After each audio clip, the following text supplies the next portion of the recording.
The city lights of New York in the early 80s didn't twinkle, they glared. It was a harsh, electric buzz that seemed to hum right through the pavement and into the soles of your shoes.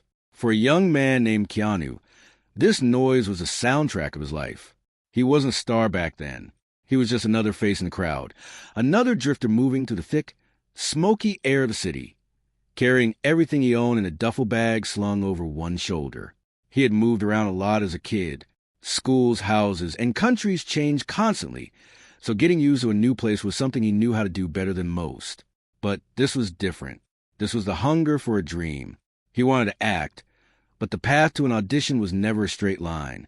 It usually involved a long subway ride, a walk through a neighborhood that smelled of garbage and gasoline, and a wait in a cramped room filled with people who looked just as hungry as he did.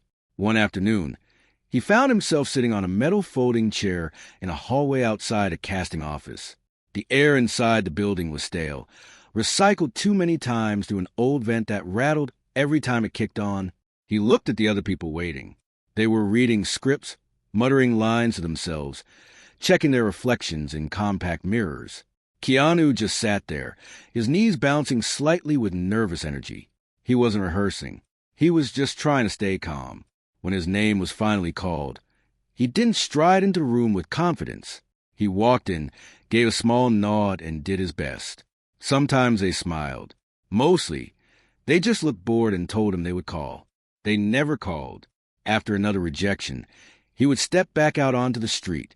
The sun would be setting, reflecting off the glass windows of the skyscrapers, blinding him for a moment. He would squint, adjust his bag, and start the long walk home, or wherever he was staying that week. It was during these walks that he learned to be quiet. He learned to watch people. He saw a businessman shouting into a payphone, his face red with anger. He saw a couple laughing outside a diner, holding hands like they were the only two people on earth. He saw the tired eyes of the night shift workers coming in as the day shift was leaving. He soaked it all in.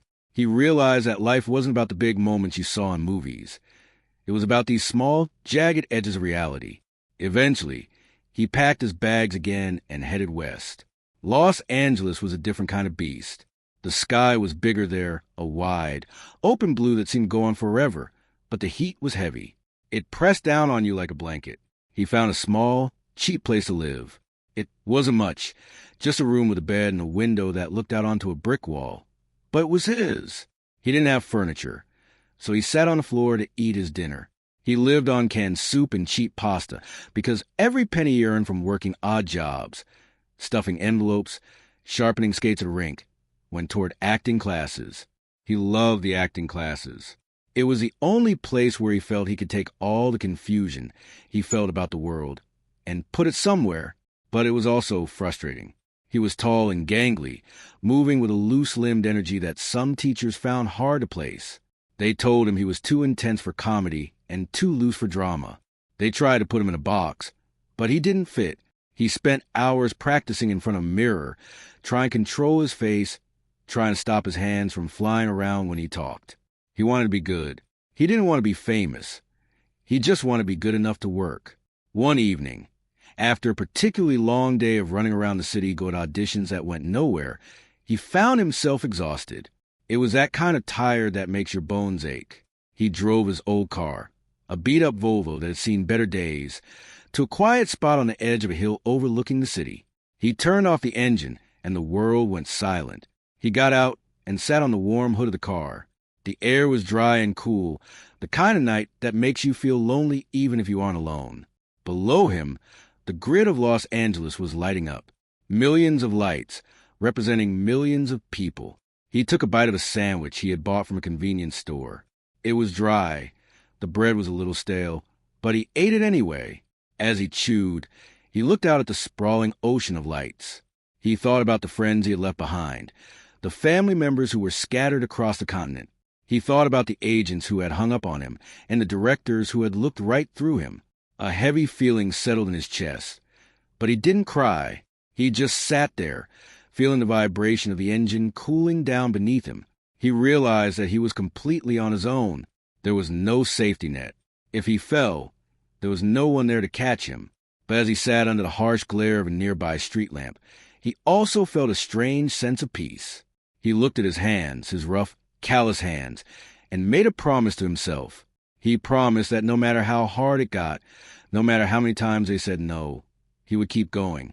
He would not become bitter. He would not become cruel. The city was beautiful in a way, all artificial light and concrete, but it was also empty, just like he felt.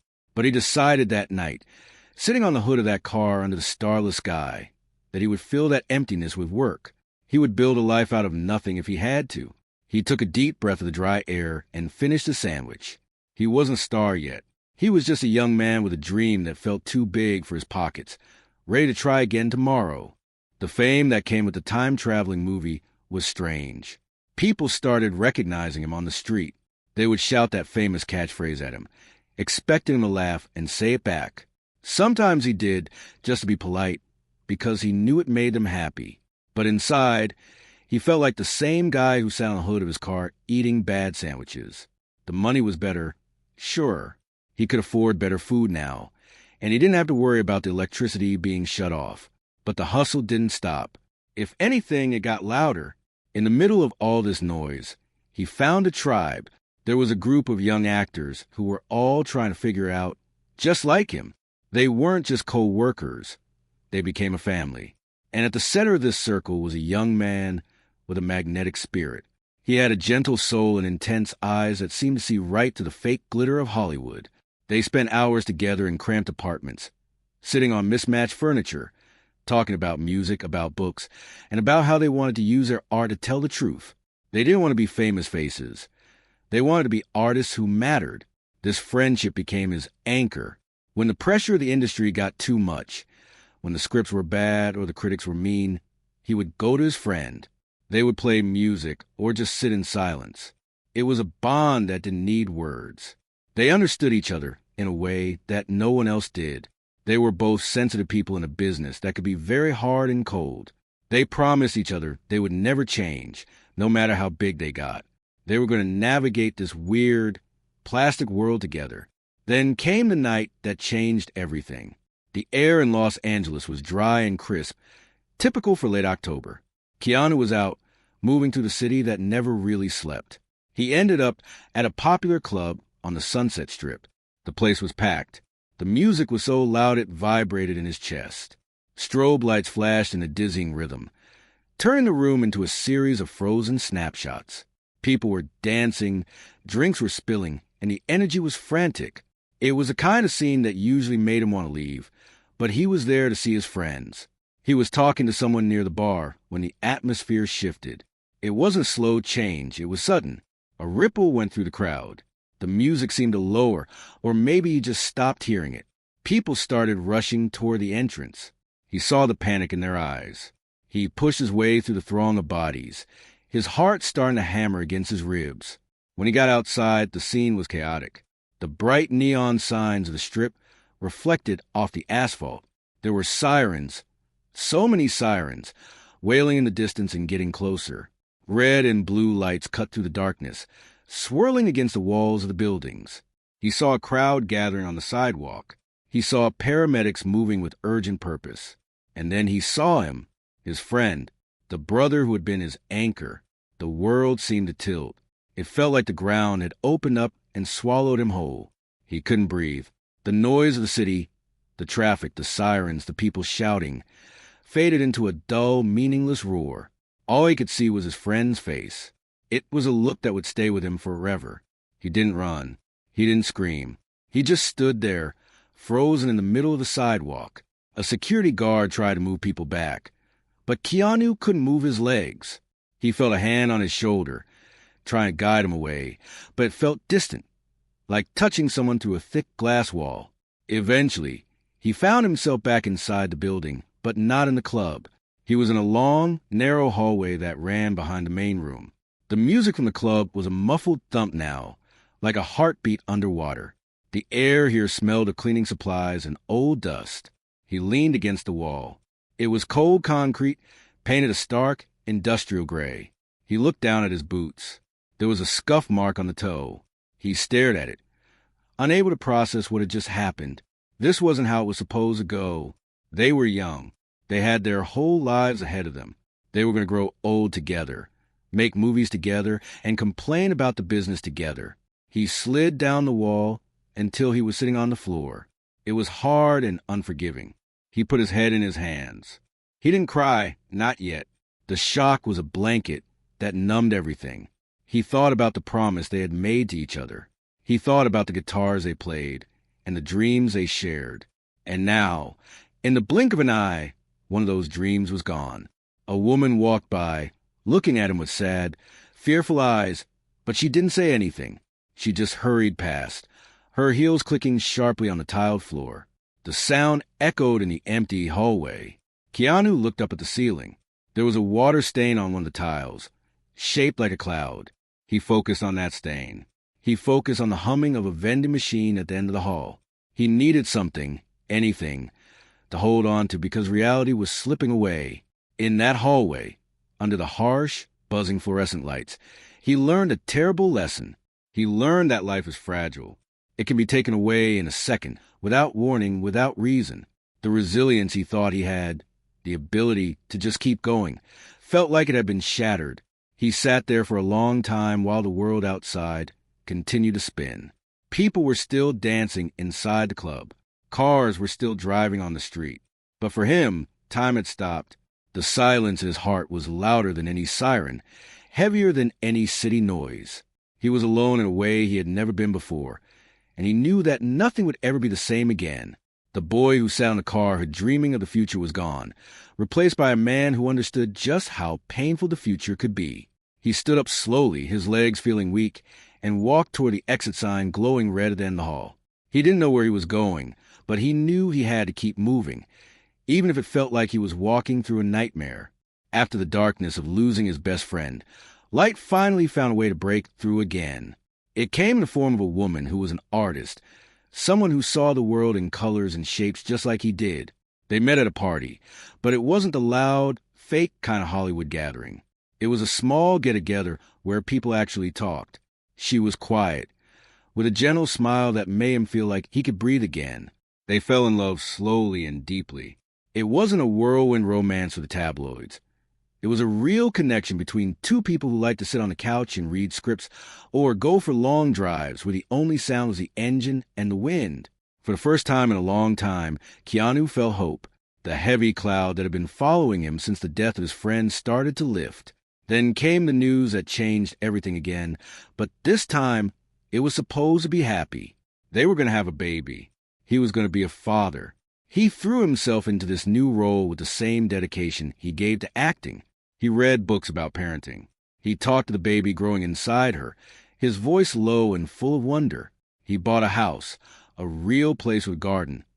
Thinking about running around with a small child, he imagined teaching a son or daughter how to ride a bike, how to skate, maybe even how to play guitar.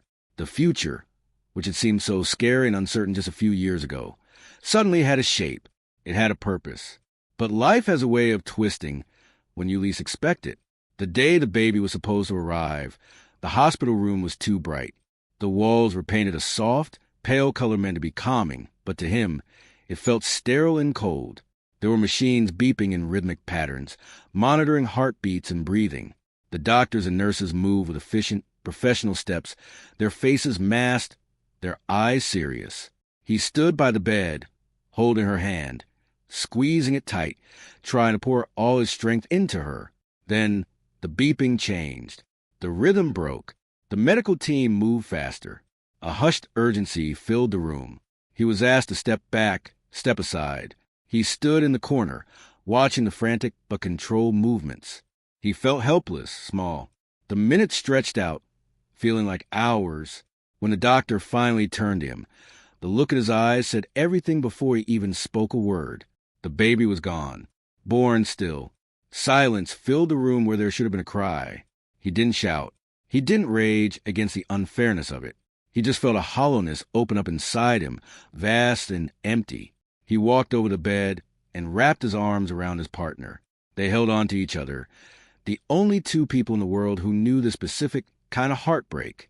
He buried his face in her hair and wept, not loud sobbing, but a deep, shaking grief that came from the bottom of his soul.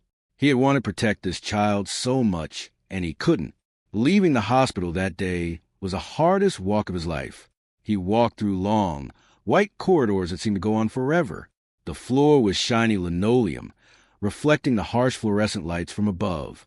People passed him, orderlies pushing carts, visitors carrying flowers, but they were blurry shapes. He was moving through a tunnel. He stepped into an elevator, pressed a button for the parking garage, and watched the doors slide shut. They weren't wooden. They were brushed metal, cold to the touch.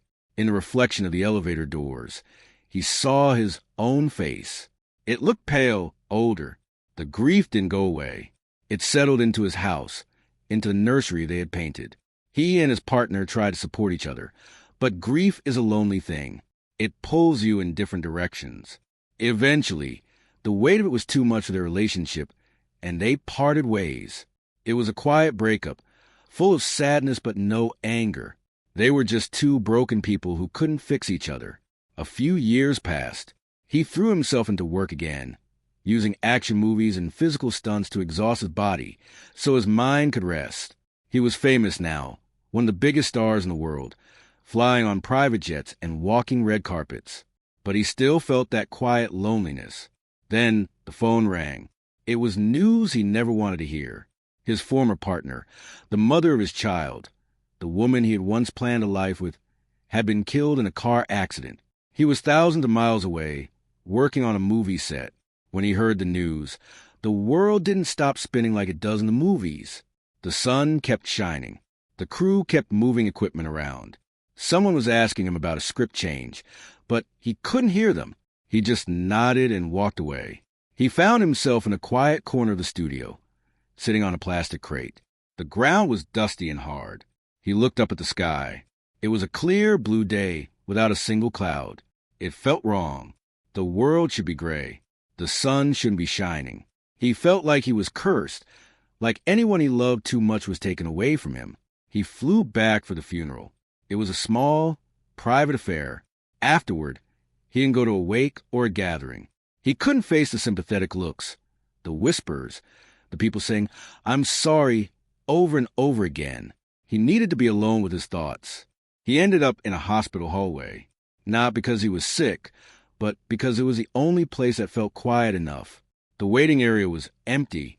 The air conditioning was humming loudly, a constant, low-frequency drone that matched the buzzing in his head. He sat down on one of those uncomfortable, fabric-covered chairs bolted to the floor. The fabric was rough against his hands. He sat there for hours. He watched a fly buzz against a window pane, trying to get out to the light. He watched the janitor mop the floor at the far end of the hall, the swish-swish sound echoing in the empty space. He thought about his daughter. He thought about his friend. He thought about the woman who was now gone forever. He realized that he was a common thread in all these tragedies. It was a terrifying thought. It made him want to run, to hide, to never let anyone get close to him again. If he didn't love, he couldn't lose. That was the logic his brain was trying to sell him. But as he sat there, under the buzzing, flickering light, he made a different choice. He looked at his hands. They were trembling slightly. He took a deep breath and held it until his lungs hurt, then let it out slowly. He stood up.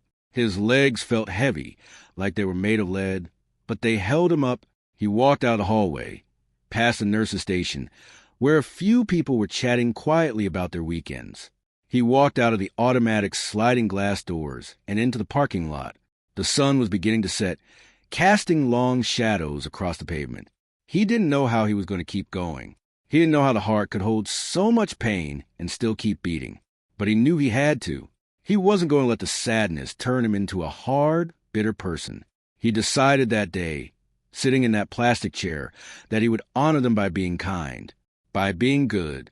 He would carry their memories with him, not as a burden, but as a reminder of how fragile and precious life is. He got into his car, started the engine, and drove away into the twilight, a man who had lost almost everything but still refused to break. The late 90s brought a change that no one saw coming, not even the studios. It was a script about a computer hacker who discovers the world is a simulation. The movie was called The Matrix. Keanu read it and understood it immediately. It was complex, philosophical, and action-packed all at once. It required him to learn kung fu, to bend his body in ways it hadn't bent since his hockey days, and to suspend disbelief in a green screen world that didn't exist yet. He trained for months. He woke up before the sun, his muscles aching, his tape-wrapped hands hitting the punching bag until sweat dripped from his nose onto the gym floor. He didn't complain. In fact, the physical pain was a welcome distraction. It was real. It was tangible. When your ribs are sore from a sparring session, you don't have time to dwell on the ghosts of the past. The training became his meditation. But something interesting happened during the pre-production of another film, The Devil's Advocate, just before The Matrix took over his life. The script was incredible, a tight legal thriller that needed a powerful actor to play the devil. The studio wanted a heavy hitter, someone with the gravitas of an acting legend. They had their eyes on a giant of the industry, but the budget was tight. They couldn't afford both Keanu and the legendary actor they wanted. Keanu read the script again. He knew that having this other actor would make the movie 10 times better. It would lift the whole project. So he walked into the producer's office. It wasn't a fancy boardroom. It was just a room with a laminate table and a few chairs. He sat down and looked at the worried faces of producers. He told them he would take a pay cut. A massive one. He gave up millions of dollars so they could afford the other actor. The producers were stunned. In an industry where everyone grabs for every last penny, here was a leading man voluntarily handing money back to make the movie better. He didn't do it for press. He did it because he loved the story more than the paycheck. Then came The Matrix. It exploded. It became a global phenomenon. Suddenly, Keanu wasn't just a successful actor. He was a cultural icon. His face was on every billboard. His image was on every magazine cover. The studio, smelling money, immediately planned 2 sequels to be filmed back-to-back. It was a massive undertaking, a logistics nightmare that would take years to finish. The contracts were drawn up. The sequels were guaranteed to be huge box office hits, so the actors were offered back-end deals, a percentage of the profits. Keanu looked at the numbers. Then he looked around the set. He saw the people who were the real magic makers. He saw the stunt team, the guys who were getting thrown through walls and landing on mats, risking their necks so he could look good on camera. He saw the special effects crew, working until their eyes blurred to create the digital world. He saw the costume designers, the hair and makeup artists, the set builders. He realized that while he was set to make $40 million or more, the people actually building the movie were making a standard day rate. They didn't have the luxury of profit sharing. So he made another decision. He went to the studio executives and told them he wanted to change his deal. He wanted to take a portion of his own back-end points, the money that would eventually amount to tens of millions, and gift it to the special effects and costume design teams. The executives tried to talk him out of it. They told him it was unheard of. They told him he was crazy. But he insisted. He sat there, calm and serious, and explained that these people were the heart and soul of the movie. Without them, there was no Matrix. In the end, he gave away millions, tens of millions. People on the crew received bonuses that changed their lives. Some paid off houses. Some put their kids through college. Some started their own businesses. They didn't know at the time, but their silent, leather-clad hero had just become their guardian angel. You might think that with this kind of success and power, he would start acting like a king. You would expect him to demand the biggest trailer, the best food, and the most comfortable chair.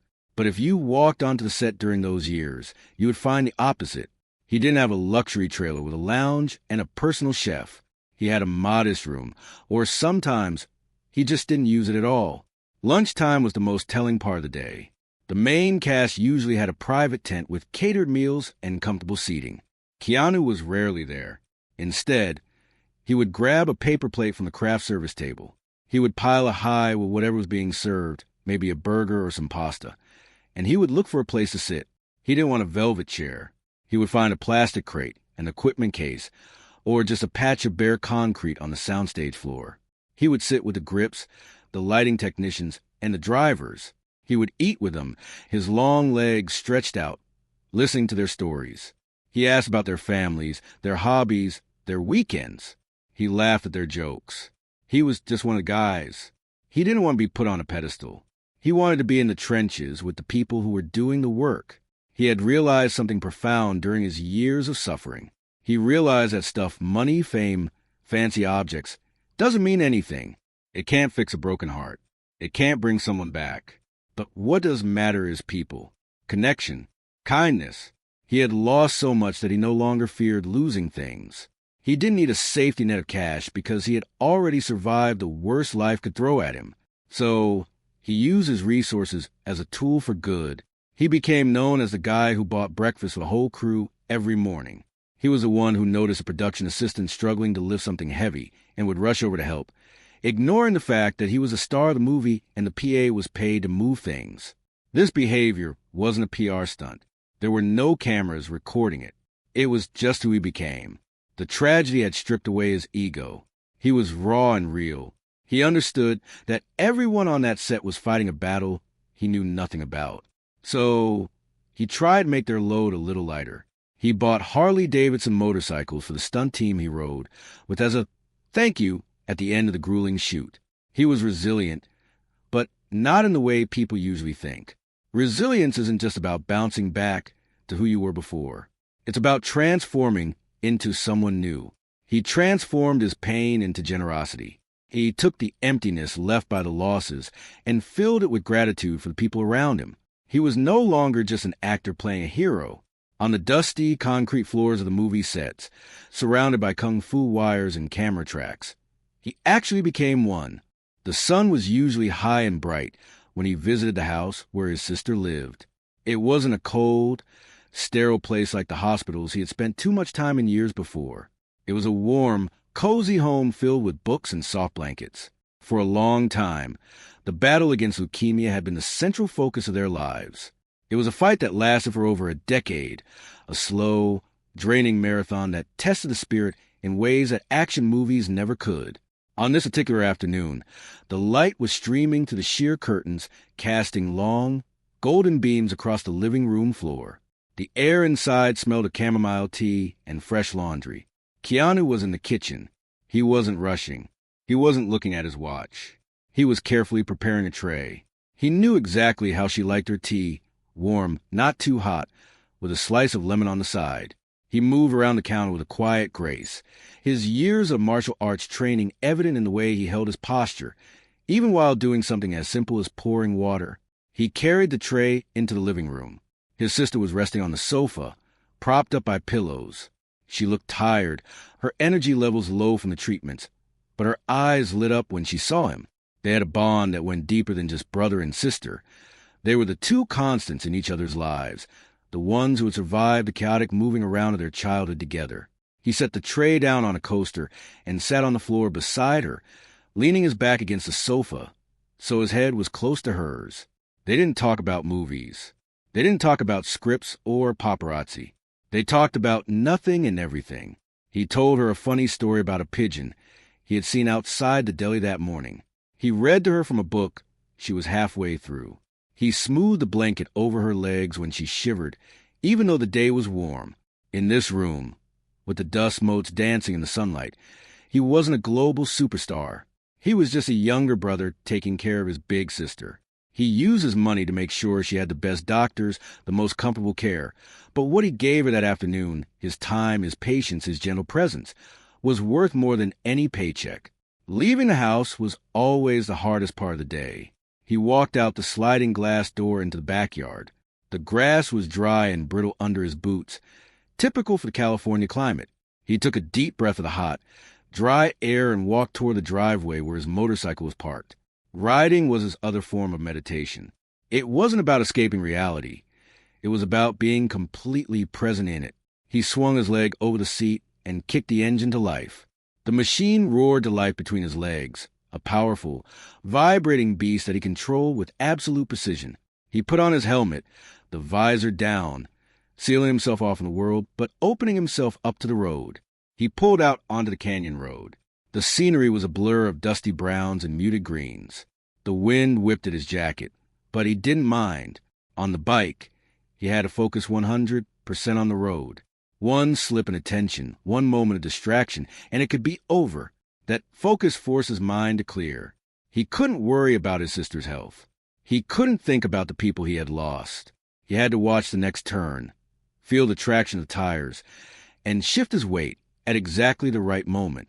He rode for hours, eventually leaving the canyons and joining the flow of traffic on the freeway. He wove through the lanes, a dark figure moving fluidly through the heavy metal boxes of cars. People in their cars were stuck, frustrated by the gridlock, tapping their fingers on their steering wheels. He was free. He was moving. The sun began to dip lower in the sky, turning the light from a harsh white to a deep, glowing orange. It illuminated the vast sprawl of the city in front of him. Eventually, he slowed down and pulled into a small parking lot near a park. He killed the engine, and the silence rushed back in, heavier than before. He took off his helmet and shook out his hair. His face was damp with sweat, the lines around his eyes a bit deeper than they used to be. He walked over to a bench that sat under a large, spreading tree. The shade was a relief after the heat of the ride. He sat there, watching a group of kids playing soccer in the distance. Their shouts echoed across the grass. An older man was walking a dog slowly along the path. Keanu took a bottle of water from his pocket and drank it slowly. He thought about his life. It was a strange tapestry woven with threads of immense joy and devastating sorrow. He had reached a point where the two were so tangled together that he couldn't separate them. The pain he had experienced didn't make him cynical. It made him cherish the good moments even more. It made him kind. While he was sitting there, a young couple walked by. They did a double take, recognizing him. He saw the look in their eyes, the surprise, the curiosity. He didn't pull his hat down or turn away. He just smiled a small, genuine smile and gave a little nod. He didn't run from who he was. He knew that being famous gave him a platform, but it was his actions that defined him. He had learned that kindness was a currency that never ran out, and that resilience was simply the act of getting up every day and choosing to be good in a world that could be harsh. As the sun started to set, painting the sky in streaks of purple and red, he stood up. He stretched his arms over his head, feeling his joints crack. He felt grounded. He felt at peace. He walked back to his bike, the gravel crunching under his boots. He wasn't the tragic figure the tabloids sometimes painted him to be, and he wasn't the superhero he played on screen. He was just a man, scarred but healing, walking his own path with quiet dignity. He put his helmet back on and started the engine one last time. The rumble vibrated through his chest. He pulled out onto the road, the city lights beginning to flicker on all around him. He merged into the flow of traffic, just another set of headlights in the distance, heading home. He had survived the storms of life without ever losing his way, proving that the strongest heroes are often the ones who say the least and love the most.